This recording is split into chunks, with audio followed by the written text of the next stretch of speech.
So the whole thing, I would say, is a mess, so poorly implemented. I'm sorry, but no, I've got better things to do with my time. Hi and welcome to another Married to Reselling video. I'm Faye. I'm Simon, and together we're a UK reseller couple selling mainly on eBay and Amazon. Coming up in this video, we've got sales from the barn, which is stuff that we've mainly sold on eBay. But first, I want to talk about this message that business sellers have definitely received, or I should say we've received it to our business account, haven't had it on the personal account yet. And it's about adding the country of manufacture to reach US buyers. On eBay, from eBay. From eBay, sorry, yes. So this message, we're reaching out to inform you about selling to buyers in the United States through the global shipping program. Currently, your listings may not be visible to US buyers if they're missing the country of manufacture, also known as the country of origin. To ensure your items are visible to millions of US buyers, we recommend updating this information as soon as possible. And then it says how to update your listings, check your product label or packaging for the country of manufacturer, blah, blah, blah, and then enter the valid country name in the country or region of manufacturer field in the listing. And then there's this little button which says add the country of manufacture. And what happens when you press that button? It just takes me to my inventory, of which there's over 900 items. So it's not taking me to like a special list of ones that are missing the country. It's just my inventory. So I've got to go in or try and remember which ones I put in or haven't, or go in one by one and do it that way, which is just crazy. Because I mean, that's a big inventory for us, but for other people that have got thousands that might not have put it in there, it's just ridiculous. Yeah, we have the country of manufacture You can't say it. no, I'm really struggling in like the listings where we can, you know, where like it could be like a random art piece where you just don't know where it's from, or a piece of ceramics or something like that. But you know, anything with like a label, etc., you usually know. Yeah. So what I thought was, well, let's log into ebay.com and have a look at our store from the perspective of shopping on ebay.com and setting our shopping location as an American zip code. I always use 90210 because it's the one I remember. So let's have a look at that and see what happens. So it showed that there was 148 active listings, which I've got, like I said, over 900. And I know for a fact that all pottery that I know is made in the UK, so like dinner sets, like Royal Stafford, Wedgwood, all those sort of ones, I always put United Kingdom and Staffordshire because there's 2 boxes, and I put that in, and not a single one of those items is one of those 148 that are available to these American buyers. Yeah, at least half of our inventory. Yeah. At least half of our inventory must be like ceramics, like made in England stuff, and like Faye says, we put it in.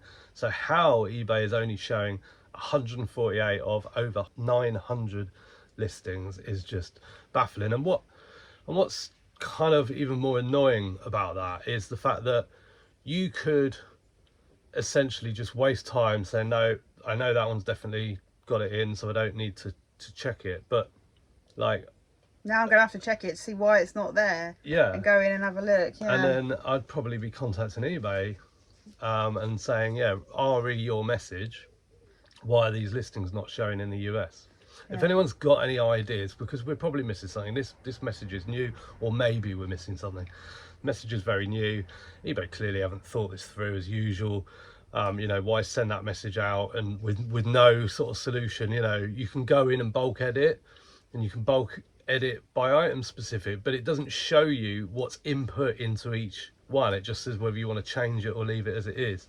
Absolutely ridiculous, so poorly implemented. There's no way as well that I'm going in and changing them or adding them or checking them. I'm sorry, but no, I've got better things to do with my time. One of the things I've got to do is carry on listing on Vinted, because it seems that my products that have been on eBay for a while are getting seen really well on Vinted. Obviously I know Vinted isn't available to American buyers, but I don't really care where the shoppers are coming from on Vinted. Stuff is selling. Now let's check out some sales from right here in the barn. Madonna Erotica rare 7-track compact disc, or CD to most people, is going out today. That cost 3p and that sold for £17.49 within about 2.5 months. Really pleased with that. It's a good price for that.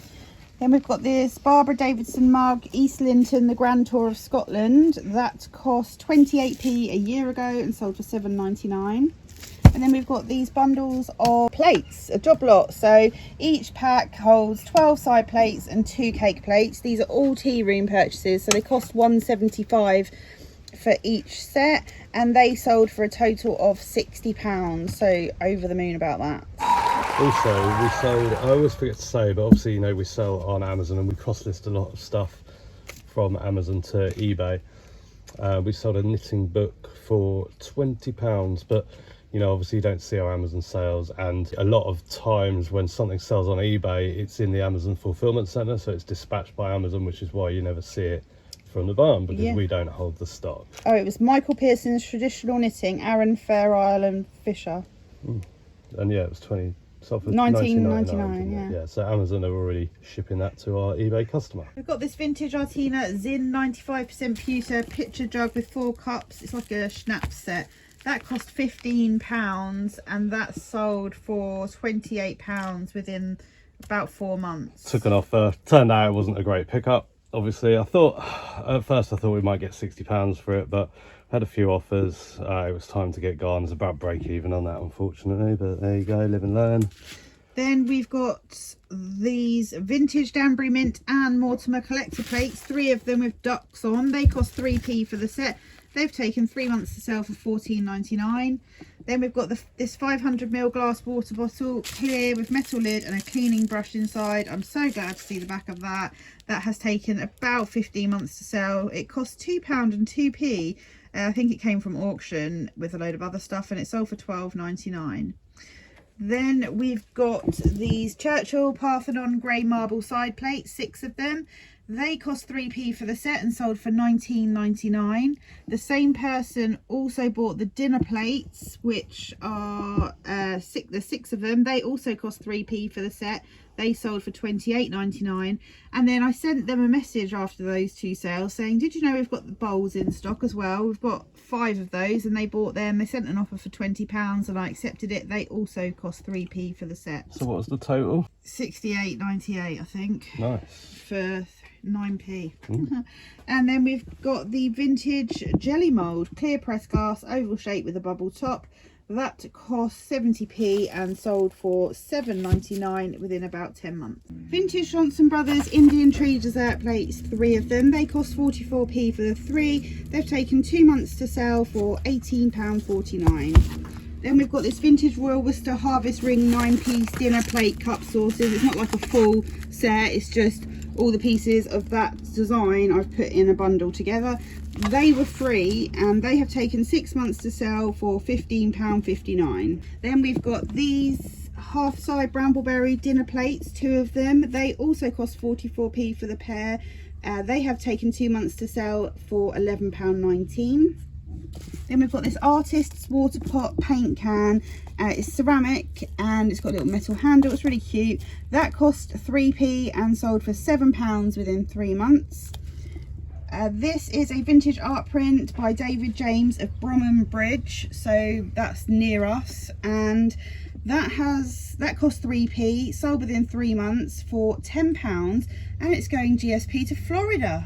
Wow, didn't know they were big fans of Bromham over in Florida. I mean, Florida's nice though. Bromham's nice, but Florida's nice. Yeah, I'd rather have a picture of Florida on my wall. And then we've got these vintage miniature teapots, 3 of them. Paul Cardew Teddy Bear's Picnic, a dressing table and a sewing table.